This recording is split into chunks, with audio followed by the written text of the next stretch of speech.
پہلی آواز اذان کی سنی، یہ اللہ کی مہربانی نہیں ہے؟ کوئی بھجن سنتا ہے، کوئی پتہ نہیں کدھر کیا کیا گھنٹے سنتا ہے. میرے اللہ نے مجھے اس گھر میں پیدا کیا، میرے ماں باپ نے سب سے پہلے میرے کان میں اذان سنائی. اس مہربانی کا شکریہ ادا نہیں کرو گے؟ کیا اس پر اطمینان نہیں؟ کتنی مہربانیاں گنواؤں. ذرا تھوڑی دیر کے لیے سارے میرے بھائی آنکھیں بند کریں، آنکھیں بند کریں جلدی سے. اب کھول دیں. کیا نظر آ رہا تھا؟ کچھ بھی نہیں، اندھیرا نظر آ رہا تھا نا. یہ تھوڑی دیر سیکنڈ جو اندھیرا آپ کے سامنے تھا نا، نابینا کی زندگی میں ساری زندگی اندھیرا ہوتا ہے. میں اور آپ ساری زندگی سجدہ کریں نا تو کم ہے کہ اللہ نے آنکھیں دی ہیں. کبھی سوچو وہ نابینا زندگی کیسے گزارتا ہے، نہ بچوں کو دیکھ سکتا ہے، نہ فیملی کو دیکھ سکتا ہے. عید کے دنوں میں بچے آتے ہوں گے، ابو دیکھو کیسے کپڑے پہنے ہیں. وہ بیچارہ اپنے بچوں کو بھی نہیں دیکھ سکتا. ہم نے کب شکر ادا کیا یار؟ اللہ تو نے آنکھیں دی، سلامت دی، اندھا نہیں بنایا. یہ تو ایک نعمت کی بات کر رہا ہوں، کتنی نعمتیں گنواؤں؟ نا شکری، شکوے، کمپلین، آلویز کمپلین. محبت کرو اپنے رب سے. ارے بہت دیا ہے، بہت. اور سچی بات یہ، جتنا گناہگار ہوں نا، جتنا بڑا نافرمان ہوں، نافرمانوں کو کون دیتا ہے؟ آپ جاب سے فائر کر دیتے ہو، آپ کی بات نہ مانے امپلائی فارغ، بچہ بے نافرمان گھر سے نکال دیتے ہو. میں تو کتنا بڑا نافرمان ہوں، مگر روز دیے جا رہا ہے، روز دیے جا رہا ہے، کوئی نعمت واپس نہیں لے رہا. اور ہم اللہ سے شکوہ کرتے ہیں، اللہ پر ہی بھروسہ نہیں کرتے. آج سیکھ کے جانا ہے، آج بدل کے جانا ہے، آج اپنے رب سے محبت کا درس لے کے جانا ہے. مجھے کسی سے اتنا پیار نہیں کرنا ہے جتنا مجھے اپنے رب سے پیار کرنا ہے. وہ بڑا کریم ہے. یقین کرو جب رب سے بندہ محبت کر لیتا ہے نا، جب اللہ پر بھروسہ کر لیتا ہے، وَمَن يَتَوَكَّلْ عَلَى اللَّهِ فَهُوَ حَسْبُهُ، قرآن میں اس کا اعلان ہے، اللہ اس کے لیے کافی ہے. جو اللہ پر بھروسہ کر لے اللہ اس کے لیے کافی ہے. اللہ ہمیں اپنا بھروسہ عطا کر دے، ہم اسی سے مانگتے ہیں. اللہ ہمیں اپنی محبت عطا کر دے، ہمیں اپنا یقین عطا کر دے، تیرے فیصلوں پر اطمینان عطا کر دے. اللہ ہم کمزور ہیں، ہل جاتے ہیں، ہمارا بھروسہ ہل جاتا ہے، ہمارا توکل شیک ہو جاتا ہے. اللہ وہ غلطیاں بھی معاف کر دے. ہو سکتا ہے ہماری زبان سے ایسا کچھ ادا ہو گیا ہوگا، ہم نے تیرے فیصلوں پر بھی اعتراض کر دیا ہوگا. کریم ہے مالک، ہمارے وہ جملے معاف کر دے اور اب ہمیں اپنا بھروسہ عطا کر دے، ہمیں اپنا یقین عطا کر دے، تیرے فیصلوں پر اطمینان عطا کر دے. اور ہم تو یہ وہ مقام ہے حضرت ابراہیم علیہ نبینا علیہ السلام کا. اب آتے ہیں آپ کی زندگی کے بہت خوبصورت واقعات ہیں. میں نے کہا نا کہ آج چونکہ ٹاپک میرا توکل ہے تو میں ایک ہی واقعے کو روکوں پہ بات کروں گا، ورنہ حضرت ابراہیم کی سیرت ایسی سیرت ہے، میں نوجوانوں کو، ینگسٹرز کو، سب کو کہوں گا وی مسٹ ریڈ. کیونکہ آپ کی زندگی میں نمرود کی آگ کا واقعہ بھی ہے، آپ کی زندگی میں خانہ کعبہ کی تعمیر کا، اور کس طرح آپ اپنی زوجہ کو، اپنے بچے کو ایک بالکل لک و دک صحرا میں چھوڑ کر آ گئے. کیسا رب پر بھروسہ تھا کہ اللہ کی اطاعت میں دودھ پیتے بچے کو، حضرت اسماعیل کو چھوڑ کر آ گئے، مگر وہاں چھوڑنا پورے مکے شہر کی آبادی کا سبب بن گیا. اور پھر آپ ہی کی زندگی میں وہ واقعہ بھی ہے کہ جس میں کیا ہوا تھا کہ آپ علیہ نبینا علیہ السلام کے ساتھ جو کعبے کی تعمیر ہوئی، آپ علیہ السلام کے ساتھ بہت سارے ایسے واقعات، وہ پرندوں کا ذبح کرنا بھی ہے، آپ علیہ السلام کے بہت سارے معجزات ہیں جو سننے اور دیکھنے کے قابل ہیں. اور پھر آپ کو جب خواب میں حکم دیا گیا کہ اپنے بیٹے کو ذبح کرو تو آپ نے اپنے بیٹے کو ذبح کرنے میں بھی کسر نہ چھوڑی. یہ اللہ کے کیسے بندے تھے، ہر قربانی کے لیے ہر وقت تیار ہو جاتے تھے. آپ کو پتہ ہے حضرت ابراہیم کو اولاد کب ملی تھی؟ حضرت ابراہیم اللہ سے دعا کرتے تھے، اسمع یا ایل، اسمع یا ایل. اسمع لفظ عربی کا، اسمع کے معنی ہوتا ہے اللہ سن لے، ایل ہے عبرانی زبان کا لفظ. The meaning of L is پروردگار، اللہ، اے اللہ میری سن لے، مجھے بیٹا دے دے، مجھے اولاد دے دے. 99 ایئرس کی ایج میں جا کر حضرت ابراہیم کو حضرت اسماعیل عطا ہوئے ہیں. آپ ذرا سوچیں، دو باتیں سیکھنی ہے اس میں. مایوس نہیں ہوئے، پکارتے رہے ہیں. ہم تو 2-4 مہینے کوئی دعا کرے کام نہ ہو، بندہ کہتا دعا کا فائدہ ہی کوئی نہیں ہے. اچھا میری اور آپ کی حیثیت کیا ہے؟ وہ خلیل اللہ ہیں، اللہ کے دوست ہیں. 99 ایئرس کی دعا، کمال ہے نا. اس سے سیکھنے کو مل رہا ہے کہ دعا سے مایوس نہیں ہونا. اور دوسری بات یہ سیکھنی ہے کہ اللہ والوں کو آزمایا بھی جاتا ہے. ہاں آزمائشیں آتی ہیں، ان کو ٹیسٹ کیا جاتا ہے. ہماری دعا قبول نہ ہو، اللہ سے ہی بدزن ہو جاتے ہیں. توبہ توبہ، ایسا کبھی نہیں کرنا. اور دوسری بات، آج ہم میں سے کسی کو 5, 10, 15 سال کے گیپ کے بعد بچہ ہو جائے یا اولاد ہی نہیں ہو رہی اور 10 سال بعد پہلی اولاد ہو، اس کو تو پیر زمین پہ نہیں لگنے دیتے. کتنا پیار دیتے ہیں اس کو، کیئر کرتے. بھائی بڑی مرادوں سے ملا ہے، 99 سال کی عمر میں بیٹا ملا ہے اور حکم ہو رہا ہے اس بیٹے کو ہی ذبح کر دو. آپ امتحان کا لیول تو سوچو یار. امیجن نہیں کر سکتے ہم میں سے آج تک کس کو یہ کہا گیا اور آپ نے کوئی ہیلا بہانہ تلاش نہیں کیا، آپ تو چلے گئے. اور بیٹا بھی کہتا ہے ابا جان کیجئے جو رب کا حکم ہے. آپ نے چھری بھی پھرا دی، اپنا کام پورا کیا انہوں نے. وہ تو اللہ کی شان تھی کہ چھری نے حضرت اسماعیل کو کوئی نقصان نہ پہنچایا، اللہ نے جنتی مینڈا بھیج دیا. اب وہ ذبیح اللہ کہلائے حضرت اسماعیل نبی علیہ الصلوۃ والسلام. سیکھیں ان بزرگوں کی سیرت سے, کیا صبر تھا, کیا بھروسہ تھا, قربانی کے لیے ہر وقت تیار رہتے تھے. ہمیں چھوٹی سی قربانی دینی ہو تو ہم پیچھے بانٹ جاتے ہیں, کوئی نہ کوئی بہانہ تلاش کرتے ہیں. آئیے آج میں حضرت ابراہیم کا وہ واقعہ سنانا چاہتا ہوں جو ہمارے جو مین ٹاپک ہے اس کو کور بھی کرے گا اور ہمیں بہت کچھ سیکھنے کو ملے گا. آپ کی ایج تھی ایک روایت کے مطابق 18 یا 20 سال. آپ جس ایریا میں رہتے تھے وہاں ہوتی تھی بت پرستی, لوگ بتوں کی پوجا کرتے تھے. آپ ان بتوں سے بڑے بیزار تھے, اب اللہ وحدہ لا شریک کی عبادت کرتے تھے. تو ہر سال اس علاقے میں, اس ولیج میں ایک میلہ ہوتا تھا, اس میں شراب پیتے تھے لوگ, ناچ گانے کرتے تھے, یا جو بھی ان کو خرافات کرنے ہوتے تھے. تو انہوں نے کہا کہ آپ بھی چلیں. حضرت ابراہیم کو بھی بلایا. آپ نے کہا میں نہیں جاتا. سارے گاؤں والے چلے گئے, آپ اکیلے اس گاؤں میں رہ گئے. آپ نے کہا یہ کدھر جاتے ہیں, بت خانے میں جا کر کیا کیا کرتے ہیں. آپ اس بت خانے کے اندر چلے گئے, جو بھی ان کا ٹیمپل کہہ لیں, مندر کہہ لیں, آپ اس کے اندر گئے. آپ نے دیکھا عجیب عجیب قسم کے بت بنے ہوئے ہیں, کوئی چھوٹا ہے کوئی بڑا ہے. آپ کو بڑا غصہ آیا. آپ نے کلاڑا لیا, کسی کا ہاتھ توڑا, کسی کا پیر توڑا, کسی کا ناک توڑا کہ یہ اس کی عبادت کرتے ہیں. اور جو سب سے بڑا بت تھا اس کے کاندھے پر کلاڑی رکھ کر آپ باہر آ گئے. جب وہ سارے لوگ شرابیں پی کر عیاشیاں کر کر واپس آئے تو جب اپنے ٹیمپل کے اندر گئے تو حیران ہو گئے کہ یہ بتوں کو کس نے توڑ دیا, ہمارے خداؤں کو کس نے ہاتھ پیر توڑ دیے. بڑا غضب, بڑا غصہ. ڈھونڈو کس نے کیا ہے. کہا ایک ہی نوجوان ہے جو ہمارے ساتھ نہیں چلا تھا, یہ اسی نے کیا ہوگا. حضرت ابراہیم علیہ نبینا علیہ الصلوۃ والسلام کو لائے اور کہا کہ یہ کس نے کیا ہے, آپ بتائیں. آپ نے بڑا لاجیکلی جواب دیا کہ انہی سے پوچھ لو نا, جو سب سے بڑا بت ہے اس سے پوچھ لو, دیکھو کاندھے پہ کلاڑا بھی اسی کے لگا ہوا ہے. تو وہ کہتے ہیں یہ تو جواب نہیں دیتے. اب ذرا دیکھیں لاجیکلی ڈیمونسٹریشن کیسا کیا, پریکٹیکلی. کہتے ہیں نا کہ کچھ چیزیں پریکٹیکلی سمجھائی جاتی ہیں. آپ نے کہا اسی سے پوچھ لو نا جو سب سے بڑا ہے اور اس کی کاندھے پہ کلاڑا بھی رکھا ہے, یہ بتا دے گا کس نے توڑا ہے. تو وہ کہتے ہیں کہ یہ تو جواب نہیں دیتے. اللہ اکبر. اب اس پوائنٹ کو لے کر حضرت ابراہیم علیہ نبینا علیہ السلام نے کیا خوبصورت, جس کو کہتے ہیں جواب دیا, جو آپ نے جواب دیا وہ قرآن میں موجود ہے. آپ فرماتے قال افتعبدون من دون اللہ ما لا ينفعکم شیئا ولا یضرکم. کہا کہ تم اللہ کے سوا ایسے کو پوجتے ہو جو نہ تمہیں نفع دے سکتا ہے نہ نقصان دے سکتا ہے. اف لکم, تف ہے تمہارے اوپر. ولما تعبدون من دون اللہ افلا تعقلون. کہتے ہیں تم ان بتوں کو اللہ کے سوا پوچھتے ہو, تف ہے تم پر, تمہارے اندر عقل نہیں ہے, تمہیں خود نہ نفع دے رہے ہیں نہ نقصان دے رہے ہیں. یعنی پریکٹیکل کر کے بتایا نا. مگر کہتے ہیں کہ جس کی آنکھوں پر پردہ پڑ جائے نا, اس کو آپ ایگزامپل بھی دے دیں, دلیل بھی دے دیں. آج بھی ایسے لوگ موجود ہیں, قرآن سے نکال کے دکھا دو, حدیث سے بتا دو, اس کو لاجیکلی سمجھا دو. جس کو نہیں ماننا میں نہ مانوں, اس کو نہیں ماننا. تو یہ شروع سے معاملہ ہے کہ کچھ لوگ نہیں مانتے. تو بہرحال اب اتنا زبردست ڈیمونسٹریشن تھا, ہونا کیا چاہیے تھا, توبہ کر لیتے کہ یار بات تو صحیح کر رہے ہیں, یہ بت اپنے آپ کو توڑ پھوڑ سے نہیں بچا سکے, ہمیں کیا بچائیں گے. مگر اینڈ آف دا ڈے کیا ہوا, ان ظالموں نے کیا کہا کہ اب ان کو پکڑ کر ان کو جلا دو. قرآن میں یہ الفاظ موجود ہیں, حرقوہ وانصروا آلہتکم ان کنتم فاعلین. ان کو جلا دو اور اپنے خداؤں کی مدد کرو اگر تمہیں کرنا ہے. اب ان ظالموں نے حضرت ابراہیم علیہ نبینا علیہ السلام کو پکڑ لیا, ان کو گرفتار کیا, اور اب پلان کیا تھا کہ اب آگ میں ڈالنا ہے. اچھا وہ کوئی چھوٹی موٹی آگ نہیں تھی, ایک بندے کو جلانے کے لیے بہت تھوڑی سی آگ بھی کافی تھی. انہوں نے دنیا کی ہائیسٹ فائر ایسٹنگوش کی, اتنی بڑی آگ لگائی کہ وہ ایریا نو فلائنگ زون بن گیا, پرندہ بھی اوپر سے نہیں گزر سکتا تھا, پرندہ گر جاتا تھا آگ کے اندر, اتنی خطرناک آگ. ٹھیک ہے. اچھا جب آگ لگ گئی تو ہوا کیا, آسمان اور زمین کی تمام مخلوقات نے اللہ کی بارگاہ میں عرض کرنا شروع کر دی کہ اے خداوند تیرے خلیل آگ میں ڈالے جا رہے ہیں. اے اللہ ان کے سوا دنیا میں تیرا کوئی نام لینے والا نہیں ہے, عبادت تیری یہی کرتے ہیں. اللہ تمہیں اجازت دے کہ ہم ان کی مدد کریں.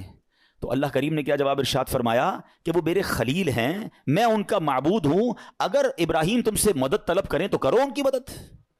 اب حضرت ابراہیم علیہ نبی علیہ السلام جو ہیں ان کے پاس ایک پانی کا فرشتہ آیا, کہتا حضور بس آرڈر کر دیں, اجازت دیں, ابھی بارش برساتا ہوں, بند ہو جائے گی.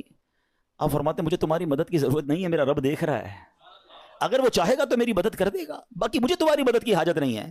اچھا اب کیا ہوا, ہوا کا فرشتہ آیا, کہتا ہے بس آرڈر کریں, ابھی ہوا چلے گی, یہ ساری آگ بجھ جائے گی, مجھے تمہاری مدد کی ضرورت نہیں ہے, میرا رب دیکھ رہا ہے, اگر وہ چاہے گا تو مدد کر دے گا. اچھا اب فرشتوں کو تو منع کر دیا, اب یہ فرماتے مجھ کو میرا اللہ کافی ہے, وہی بہترین کارساز ہے, جب چاہے گا میری مدد فرمائے گا, اس کی مرضی ہے, میں اس میں راضی ہوں. اچھا اب جب آگ میں ڈالا جانے لگا نا تو اب حضرت جبریل آئے, کہتے حضور اللہ سے تو عرض کر دیں, آپ ہماری مدد نہیں لے رہے, آپ اپنے رب سے تو کہیں نا کہ وہ آپ کی مدد کرے. آئے ہائے, جواب سنو حضرت ابراہیم کا, لیول آف یقین دیکھو. آپ فرماتے ہیں میرے حال کو وہ خوب جانتا ہے, وہ دیکھ رہا ہے نا, اسے معلوم ہے میں کس تکلیف میں ہوں, میں راضی ہوں. اگر اس نے مدد کرنی ہوگی تو وہ مدد کر دے گا. پنجابی شاعر نے ایک بہت خوبصورت شعر کہا ہے, اور یہ ایکچولی اس پورے واقعے کو بڑے خوبصورت انداز میں ڈیفائن کرتا ہے کہ جے سونا میرے دکھ وچ راضی, جے سونا میرے دکھ وچ راضی, میں سکھ نو چلے پاوا ہو. کہتے مجھے کیا کرنا ہے سکھ کا, اگر میرا رب میرے دکھ میں راضی ہے نا تو میں بھی اسی پہ راضی ہوں. یہ وہ لیول ہے جو اللہ والوں کو نصیب ہوتا ہے. آپ ان کے پاس اتھارٹی تھی, ایسا نہیں تھا بے بس تھے, آپ کو باندھ دیا گیا تھا, آپ کو آگ میں ڈالا جانا تھا, ان کے پاس اتھارٹی تھی, فرشتے آ رہے تھے, مگر آپ کہتے ہیں مجھے نہیں مدد کی ضرورت تمہاری, رب دیکھ رہا ہے نا وہ کر دے گا مدد.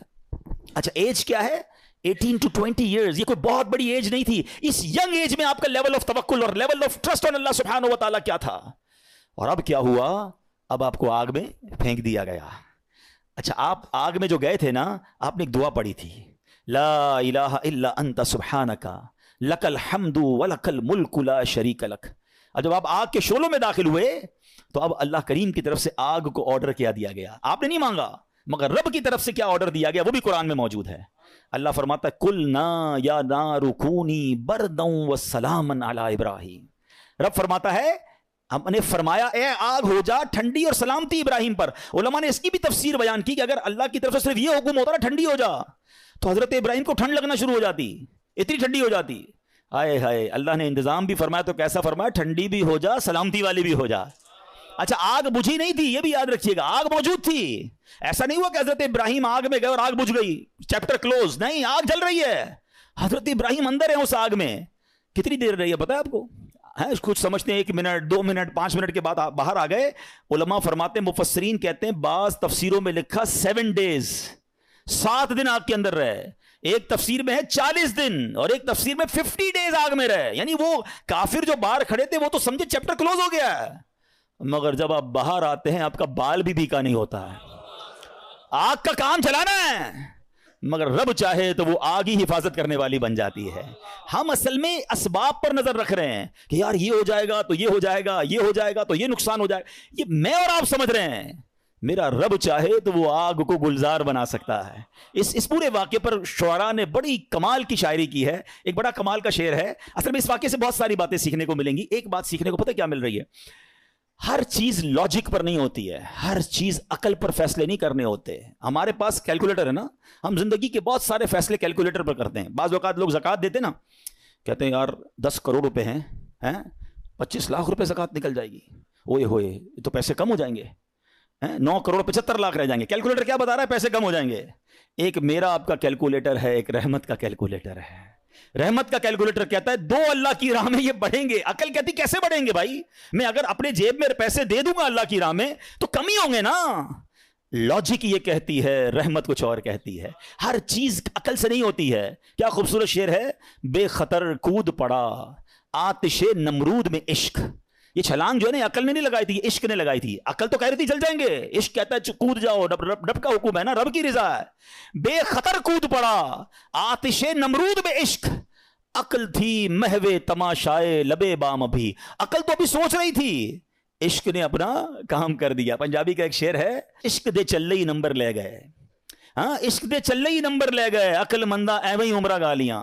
ہاں بعض اوقات عشق والے بہت آگے بڑھ جاتے ہیں. اور شاعر مشرق نے کیا لکھا, کیا کمال کی بات. یقین کرے یہ شعر جو ہے نا, کاش یہ بات سمجھ آ جائے. ہمیں بعض اوقات لگتا ہے مسئلہ حل نہیں ہو رہا, پرابلم سالو نہیں ہو رہی, بڑی مشکل ہے. ایک ہی ریکوائرمنٹ ہے. شاعر مشرق لکھتے ہیں, اگر آج بھی ہو ابراہیم سا ایمان پیدا. کیا کنڈیشن ہے, لیول آف ایمان اگر وہ ہو جائے نا, توکل ٹرسٹ, اگر آج بھی ہو ابراہیم سا ایمان پیدا, آگ کر سکتی ہے انداز گلستان پیدا. آج بھی آگ گلزار بنے گی, آج بھی آپ کی پرابلم سالو ہوگی. بس ایمان وہ چاہیے, لیول وہ چاہیے جو حضرت ابراہیم علیہ نبینا علیہ الصلوۃ والسلام کو عطا کیا گیا. تو اس واقعے سے اللہ کی رضا پر راضی رہنا, مشکلوں پر صبر کرنا اور امتحان پر اپنے آپ کو اسٹیڈ فاسٹ رکھنا, یہ ہمیں قرآن سکھا رہا ہے. اور اے میرے پیارے اسلامی بھائیوں, آج کل ہمارا بہت بڑا مسئلہ کہ ٹرسٹ ڈیفیسٹ ہے. ہمیں دنیا والوں پر بھروسہ ہے ہمیں رب پر بھروسہ نہیں ہے. ہم سب پر بھروسہ کرتے ہیں, ہم رب پر بھروسہ نہیں کرتے. ہماری جو ہے نا اللہ سے دوستی کمزور ہو گئی ہے. ہمیں لگتا ہے نہیں یار یہ مسئلہ کیسے حل, جب تک یہ بندہ نہیں ملے گا نا, جب تک یہ فون نہیں کرے گا, جب تک اس سے میرا کانٹیکٹ ڈیولپ نہیں ہوگا, میرا کاروبار ہی نہیں بڑھے گا, میرا مسئلہ ہی حل نہیں ہوگا. یہ ہماری بھول ہے. میں آپ کو کچھ انشاءاللہ حدیثیں سناتا ہوں, پھر اس ٹاپک پہ مزید بات کرتے ہیں کہ اللہ کے حبیب علیہ الصلوۃ والسلام کیا فرماتے ہیں. اللہ کے نبی علیہ الصلوۃ والسلام فرماتے ہیں, یہ جو یہ توکل ہے نا, اس کے بارے میں آپ فرماتے ہیں کہ اگر تم ایسا توکل کرو کہ جیسا توکل کرنے کا حق ہے, تو اللہ کریم تمہیں ایسے عطا فرمائے گا جیسے پرندوں کو روزی عطا فرماتا ہے. اب یہ اتنے سارے پرندے ہیں, ان کی روزی کا انتظام کیا ہے؟ اتنا کمال کا یہ اسٹڈی اگر آپ کریں, اور حدیث میں آیا نا کہ اللہ ایسے روزی دے گا جیسے پرندوں کو دیتا ہے. کبھی بھی آپ کے گھر میں بھی کوئی پرندہ ہو, آپ نے اس کے گھونسلے میں دیکھا ہے کوئی چھوٹی سی اس نے کبڈ بنائی ہوئی ہو اور 2-4 دن کا چارہ جمع کیا ہو؟ کسی پرندے کے پاس دیکھا ہے؟ نہیں. اس کا مطلب یہ ہوا کہ 800 ارب پرندے اپروکسیمیٹلی ڈیلی صبح گھر سے نکلتے ہیں, اپنے درختوں سے اڑتے ہیں, اور جب شام واپس آتے ہیں ان سب کو اللہ پاک روزی دے چکا ہوتا ہے. توکل کا لیول دیکھیں نا, توکل ہے نا, ان کو کل کا جمع ہی نہیں کر رہا. ہمارے کبڈز بھرے ہیں, ہمارے اکاؤنٹس بھرے ہوئے, ہماری جیبوں میں پیسے, ہمارے اناج کے ڈبے کھولے کچن میں تو کچھ نہ کچھ نکل آئے گا, مگر فکر ہی ختم نہیں ہوتی. کال کرو تھینو, پرسوں کیا ہوگا, 1 سال بعد کیا ہوگا, بچہ بڑا ہو جائے گا تو کیا ہوگا, یہ بوڑھا ہو جاؤں گا کیا ہوگا, میں مر جاؤں گا تو کیا ہوگا. ارے اللہ کے بندے, سارے کام ہمارے سوچنے کے ہیں ہی نہیں. جس رب نے پیدا کیا ہے مجھے, وہ مجھے دے رہا ہے. جس نے بچوں کو پیدا کیا اس کو بھی دے گا. بچی پیدا نہیں ہوتی, ہماری ٹینشن شروع ہو جاتی ہے اس کی شادی کا کیا ہوگا. ارے بھائی ابھی تو پیدا ہوئی ہے, تو ابھی سے ٹینشن لینے شروع کر دی ہم نے. نہیں, اللہ پر بھروسہ, یقین, وہ کریم ہے, وہ مالک ہے, ساری دنیا کو عطا کر رہا ہے, مجھے بھی دے گا. بڑا خوبصورت جملہ علماء کہتے ہیں, وہ چونٹی کو کن دیتا ہے اور ہاتھی کو من بھی وہی دیتا ہے. ہاتھی کی خوراک دیکھیے, وہ منو کھاتا ہے, چونٹی ذرہ کھاتی ہے, وہ ذرے چونٹی کو ذرہ بھی پہنچا دیتا ہے اور ہاتھی کو منو بھی پہنچا دیتا ہے. تو وہ مجھے بھی دے گا, بس لیول چاہیے. ایک اور بڑی خوبصورت حدیث پاک ہے, اللہ کے نبی علیہ الصلوۃ والسلام فرماتے ہیں, جس کو یہ پسند ہو کہ وہ لوگوں میں سب سے زیادہ قوی ہو جائے. ہم میں سے بہت سارے لوگ بڑے کمزور ہوتے ہیں, ڈر جاتے ہیں, خوفزدہ رہتے ہیں, یہ ان کے لیے حدیث کا پارٹ بڑا زبردست ہے. آپ فرماتے ہیں جو یہ چاہتا ہے کہ سب سے زیادہ قوی ہو جائے تو اسے چاہیے کہ اللہ عز و جل پر توکل کرے, اور جس کو یہ پسند ہو کہ وہ زمانے میں باعزت ہو جائے اسے چاہیے تقوی اختیار کرے, اور جس کو یہ بات پسند ہو کہ سب لوگوں سے زیادہ دولت مند ہو جائے تو اپنے پاس موجود شے سے زیادہ اس پر اعتماد کرے جو اللہ تعالیٰ کے دستے قدرت میں ہے. ہم اپنے مال پر بڑا بھروسہ کر رہے ہوتے ہیں, یار بھائی دیکھو پیسے جمع کر لو, مصیبت میں کام آئیں گے. ہاں, کوئی بیمار ہو گیا نا تو اچھا ڈاکٹر کر سکو گے, مکہ مدینے جانا ہے نا تو حج کے لیے پیسے چاہیے گے. یہ بھول ہے ہماری. مجھے بتائیے, آپ کے پاس کروڑوں روپے ہیں, آپ دنیا کا بیسٹ ڈاکٹر ہائر کر لیں, بیسٹ ہاسپٹل میں چلے جائیں, اللہ نے شفا نہیں دینی تو نہیں دینی. مجھے کووڈ کا زمانہ یاد آ گیا. پیسے کم تھے لوگوں کے پاس, منتیں کر رہے تھے کہ ہاسپٹل میں کمرہ مل جائے, بیسٹ کمرہ لے لیا, سلنڈر لے لیا, بڑی سورسیں لگتی تھی. مجھے یاد ہے اچھی طرح, مجھے دبئی سے کال آئی تھی, بہت اچھے ہمارے دوست ہیں, اللہ نے ان کو بہت نوازا ہے, بہت نوازا, اور مطلب وہ بندہ ایسا کہ پورا ہاسپٹل خرید سکتا ہے. اس نے مجھے فون کیا کہ عبدالحبیب بھائی میرے چچا جو ہیں کووڈ ہو گیا ان کو. اس کو بڑا خوف تھا کراچی میں, پورا کراچی لاک ڈاؤن میں تھا. کہہ رہا یار کچھ کر دیں, جتنے پیسے خرچ ہوتے ہیں بتائیں, ان کو کوئی کمرہ, ان کو کوئی ہاسپٹل میں جگہ نہیں مل رہی ہے, سلنڈر نہیں مل رہا, کچھ کریں. یعنی وہ کروڑ, 2 کروڑ, 5 کروڑ بھی خرچ کر دیتے, کچھ نہیں ہوا, اور 2 سے 3 دن بعد ان کا وصال ہو گیا. کدھر گئے پیسے, کدھر گئی سورس ہیں؟ یاد رکھیے گا. اور آپ نے بھی دیکھا ہے, میں نے بھی دیکھا ہے, بندے کے پاس کچھ نہیں ہے, ڈاکٹر کہتے نہیں بچے گا. میں کل ایک مریض سے مل کے آیا ہوں, کبھی کہیں گے تو آپ کو انشاءاللہ یہاں لا کے ان سے بات کرواؤں گا.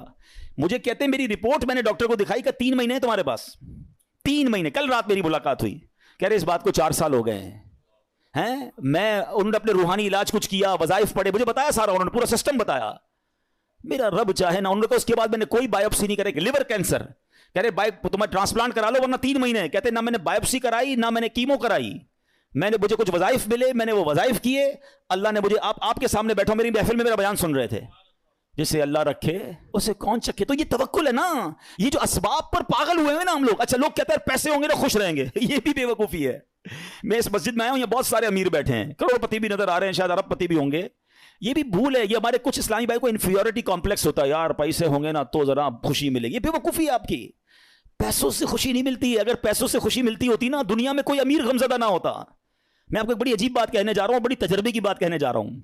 دنیا میں جو ہے نا ہر کوئی سخی نہیں ہوتا. زندگی کی گاڑی مسائل کے پہیوں پر ہی چلتی ہے. امیر کے دکھ اور ہیں, غریب کے دکھ اور ہیں. ہاں مشہور آدمی کے دکھ، آپ کو کوئی مشہور لگتا ہے نا، اوئے ہوئے کیا فیم ہے بھائی، جدھر جاتا ہے لوگ جمع ہو، اس سے پوچھو وہ لائف کیسے گزار رہا ہے، اس کی ٹینشن اور ہیں. جس کو کوئی نہیں جانتا اس کی ٹینشن اور ہے. کاروبار کرنا چاہیے جناب، کاروبار میں بڑو مزو ہے، کاروباری کے دکھ اور ہیں، نوکری والے کے دکھ اور ہیں. تو یہ دنیا مسائل کے ساتھ ہی چلے گی. آپ کو اللہ کی رضا پر راضی رہنا ہے. آپ دوسروں کی مسکراہٹ دیکھ کر سمجھتے ہیں یہ سب سے زیادہ خوش ہے، کبھی بیٹھو اس سے اس کے دکھ پوچھو، پریشان ہو جاؤ گے. ہمارا تو کام ہی یہی ہے نا. آپ یقین کریں کبھی کبھی کسی کے گھر جاتے ہیں نا، بڑا بنگلہ، وہ بڑا 15 کروڑ کی گاڑیاں کھڑی ہیں، باہر گارڈ کھڑے ہیں، بندہ بولے بھائی کمال عیش کی زندگی ہے، ڈرائنگ روم میں لے جا کے بولتا حاجی صاحب آپ سے ایک کام ہے، اور کان میں آ کے جب اپنا مسئلہ بتاتا ہے نا، بندہ بولے یار اس سے زیادہ تو میں سخی ہوں یار، اتنی بڑی ٹینشن میں بیچارہ. تو یہ نہ سمجھیں، یہ تو قرآن کا اعلان ہے، ہمیں ٹیسٹ دیا جائے گا، ہمیں آزمایا جائے گا. Be ready for that test. کیا کہتا ہے قرآن؟ وَلَنَبْلُوَنَّكُمْ بِشَيْءٍ مِّنَ الْخَوْفِ وَالْجُوعِ وَنَقْصٍ مِّنَ الْأَمْوَالِ. کمال دیکھیں، رب نے یہ فرمایا ہم تمہیں عنقریب آزمائیں گے. اچھا یہ نہیں کہا کہ آزمائیں گے کسی بھی چیز سے، لسٹ بھی دے دی ہے، کوسچن پیپر ڈکلیئر ہے. وَلَنَبْلُوَنَّكُمْ بِشَيْءٍ مِّنَ الْخَوْفِ. تمہیں خوف آئے گا، کبھی دشمن کا خوف آتا ہے، کبھی بدنامی کا خوف آتا ہے، کبھی لگتا ہے یار یہ چیز خراب ہو جائے گی. وَالْجُوعِ، تمہیں بھوک لگے گی، تمہارے پیسے کم ہو جائیں گے، غربت آ جائے گی. پھر کیا فرمایا؟ نقص من الاموال، تمہارے مال کم ہو جائیں گے، شپمنٹ خراب ہو جائے گی، کوئی مال لوگے وہ مال بیکار ہو جائے گا، آپ کا آرڈر خراب ہو جائے گا، ہوتا ہے کاروبار میں. پھر کیا فرمایا؟ الانفس والثمرات، تمہاری باڈی میں پرابلم آئے گی، چلتے چلتے بیماری آ جاتی ہے، بندہ کہتا ہے یار کچھ سب چیزیں سیٹ تھی، یہ کیا ہو گیا، یہ کیا نکلا ہے ٹیسٹ کے اندر، یہ تو ہونا تھا. پھر کیا فرمایا؟ والثمرات، تمہارے پھل خراب ہو سکتے ہیں. کیا خوبصورت قرآن نے پہلے سے بتا دیا ہے. مگر اس ٹیسٹ میں جو پاس ہوگا، کیا فرمایا؟ وبشر الصابرین، خوشخبری صبر والوں کے لیے. Be ready for that test. اور اس ٹیسٹ سے جب آپ گزر جاؤ گے نا، پھر کیا فرمایا؟ الذین اذا اصابتهم مصیبہ قالوا انا للہ وانا الیہ راجعون. جب ان پر کوئی مصیبت آتی ہے تو کہتے ہیں ہم اللہ ہی کا مال ہے، اللہ ہی کی طرف لوٹ جانا ہے. تو اللہ کرے کہ ہمارا یہ مائنڈ سیٹ بن جائے کہ جب ہمارے اوپر کوئی، ہمیں جیسے پتہ چلے یار لاس ہو رہا ہے، دشمن سامنے آ گیا ہے، کوئی باڈی میں پرابلم آ رہی ہے، کوئی ٹینشن آ رہی ہے، تو الارم بج جائے میرا ٹیسٹ شروع ہو گیا ہے، میں نے وبشر الصابرین کا مجدہ لینا ہے، ان اللہ مع الصابرین کا انعام لینا ہے، میرا یہ ٹیسٹ ٹائم آ گیا ہے، اب مجھے ثابت قدم رہنا ہے، اب مجھے شکوہ نہیں کرنا ہے، اللہ کی رضا پر راضی رہنا ہے. یقین جانو جس دن آپ نے یہ ٹیسٹ پراپر پاس کر لیا، اس کے بعد ایسی خوشخبری ملنی ہے کہ آپ کی عقل حیران ہو جانی ہے. بس ہمیں اللہ پر بھروسہ رکھنا ہے، اللہ پر یقین رکھنا ہے، اور وہ رب کیسے عطا فرماتا ہے، سبحان اللہ. ایک اور ایمان افروز واقعہ سنیں، پھر میں آپ کو ایک کمال کی آیت سناؤں گا. ہوا کیا، ایک بزرگ تھے حضرت حاتم اسم، بہت بڑا نام ہے، ٹھیک ہے. ان کا توکل بہت کمال کا تھا. ایک رات اپنے رفقا سے، اپنے دوستوں سے بات کر رہے تھے، تو حج کا ذکر نکل آیا، تو ان کے دل میں بھی حرمین طیبین جانے کی تڑپ بڑھ گئی.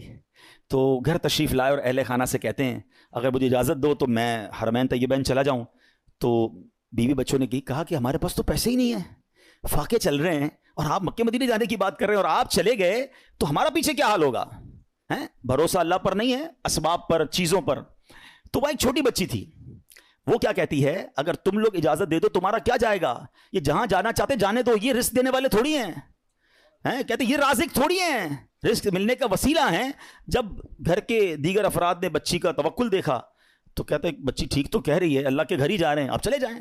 حضرت کو اجازت دے دی گھر والوں نے، آپ حج پر روانہ ہو گئے. آپ صبح ہوئی تو آپ کی جیسی حج کی خبر پھیلی تو آپ کے پڑوسی آ گئے، کہ یہ آپ نے کیا کیا. اس بچی کو برا بھلا کہنے لگے کہ آپ کو اجازت نہیں دینی چاہیے تھی، آپ کے ابو چلے گئے، آپ کے کھانے پینے کے مسائل ہیں. اچھا پہلے ایسا تو نہیں تھا کہ 15-20 دن 40 دن کا حج تھا، کئی مہینوں کا ٹریول ہوتا تھا، جاتے تھے آتے تھے، آلموسٹ 4 to 6 month، ہو سکتا ہے سال کا سفر ہو. تو اب بچی کو یہ کہنے لگے کہ تمہیں اجازت نہیں دینی چاہیے تھی. آئے ہائے، جب اس بچی نے یہ سنا نا تو آسمان کی طرف سر اٹھایا اور کہنے لگی کہ اے میرے مالک، اب مجھے ان لوگوں کے سامنے رسوا نہ کرنا، تیرے بھروسے میں نے کہا تھا، اب تو نے رسوا نہیں کرنا.